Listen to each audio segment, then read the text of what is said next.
Mmm. Juicy, delicious, and filled with seeds. Guten gardening, everybody. Well, it is just after 6 a.m. here in Zone 5, Wisconsin, and I know I've mentioned it before, but there is something so nice about being out in the garden early in the morning. Let us know in the comments what your favorite time of day is to get out in your garden. For me, I just think it's so peaceful. We know we have a busy day ahead. We have a lot that's going to come in that we have to take care of. Probably a lot of things that we didn't even expect. But to be out here when it's calm, when there aren't a lot of people around, is just really, really incredible. In today's video, we're going to harvest some of our peppers and some of our tomatoes, because really, is it summer without peppers and tomatoes? And I'm going to show you a little tool that we use in a way that we preserve some of our onions and peppers together. It's really simple and they are fantastic for cooking. So join me on this beautiful morning. Let's get some of these peppers and tomatoes harvested. Now, how many times have you heard the old saying, patience is a virtue? When it comes to peppers, and when it comes to tomatoes, I think that really is the epitome of that idea of patience, because our peppers come in so nice, so early, and it looks like we've got so many beautiful green peppers. But if you want this nice red color, you're gonna have to learn some definite patience, because the green peppers show up pretty quickly, pretty early on. But it's gonna be a couple of weeks of waiting before you get to the nice ripeness. Let me show you how many we have in here.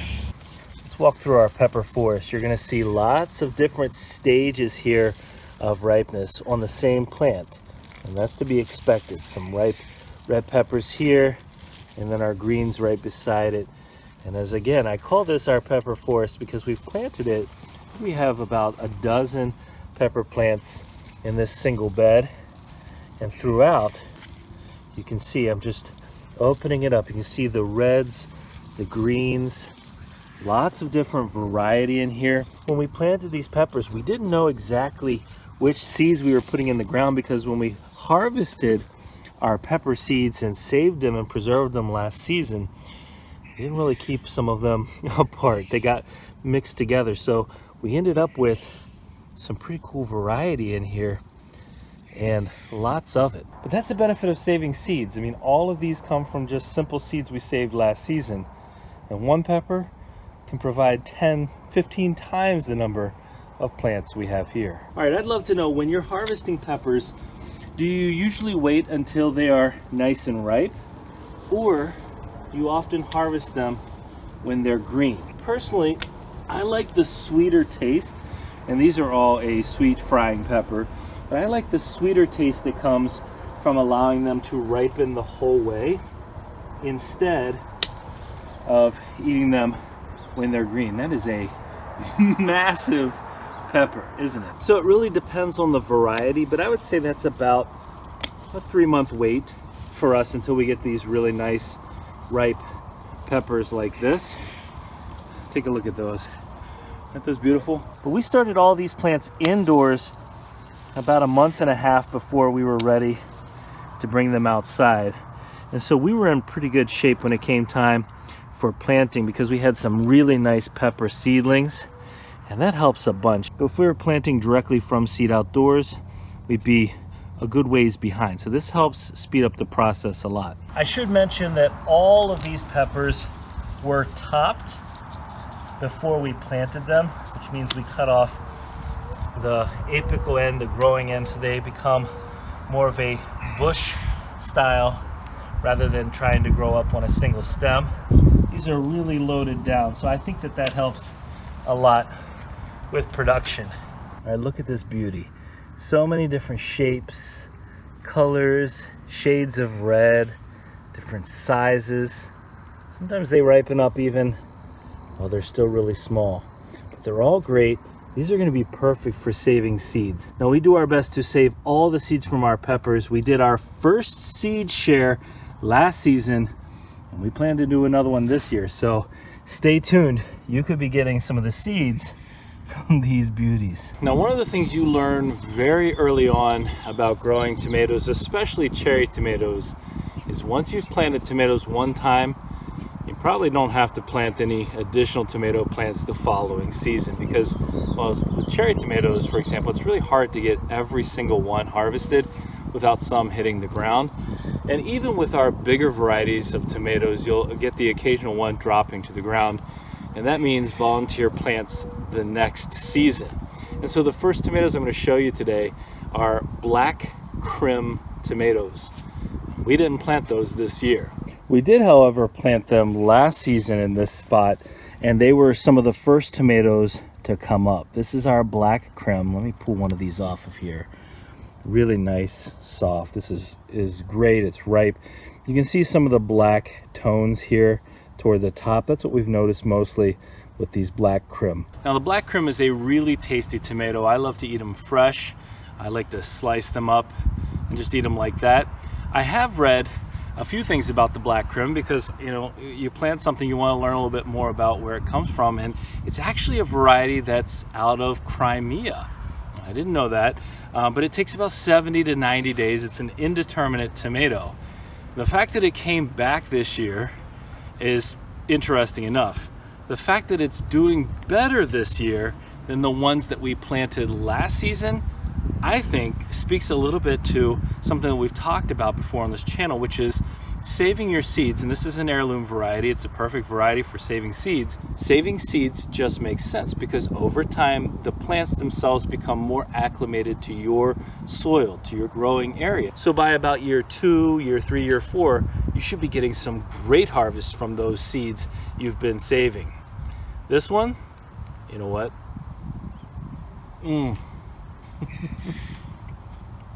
Juicy, delicious, and filled with seeds. Well, now that I've got a snack with me, I'm going to finish this up.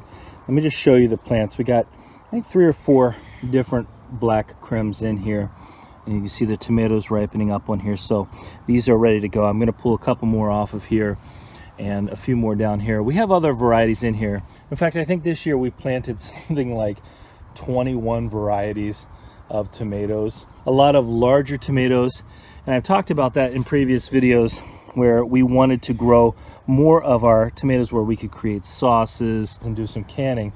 But we did also plant some more cherry tomatoes and had some volunteer. This is one of the only cherry tomatoes that we intentionally planted, although we've had a lot more volunteer to come up.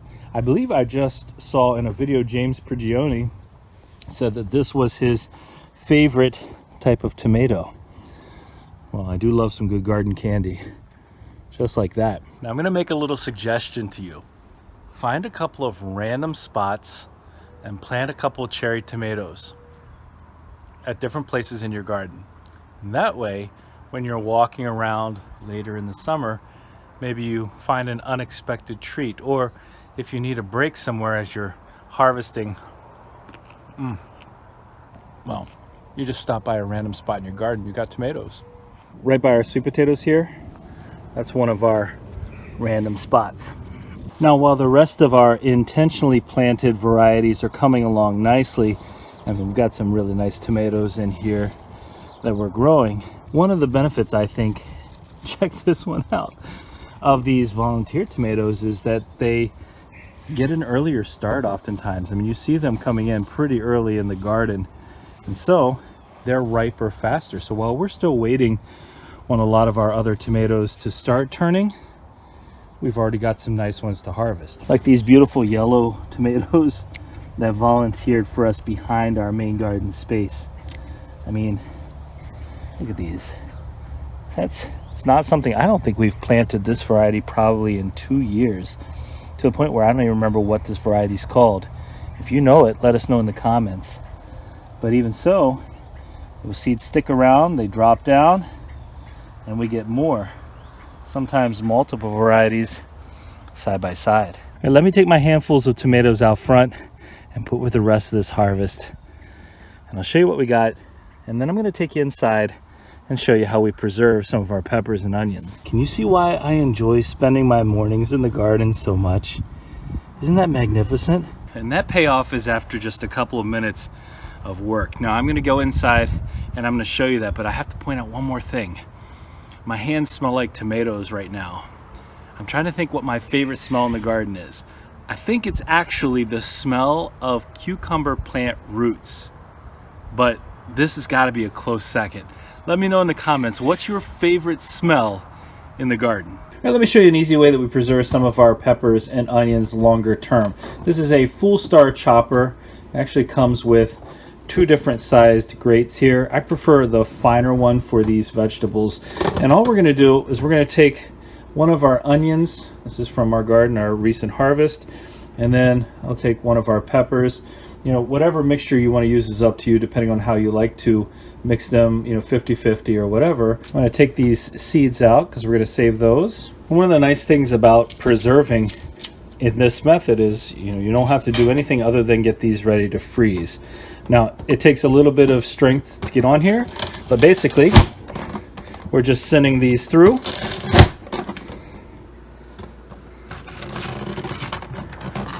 And you can do this again to whatever mixture you like, but we're basically going to take this,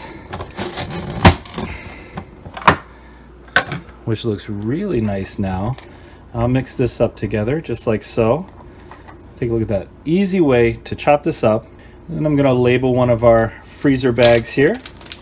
And I'm just going to pour this right into the bag. And this goes directly into the freezer.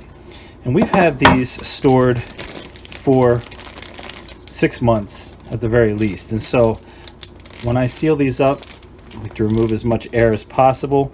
I don't know about you, but whenever I store something in the freezer, I want to flatten it out as much as possible. That way I can layer these. That is a really easy way to store these peppers and onions.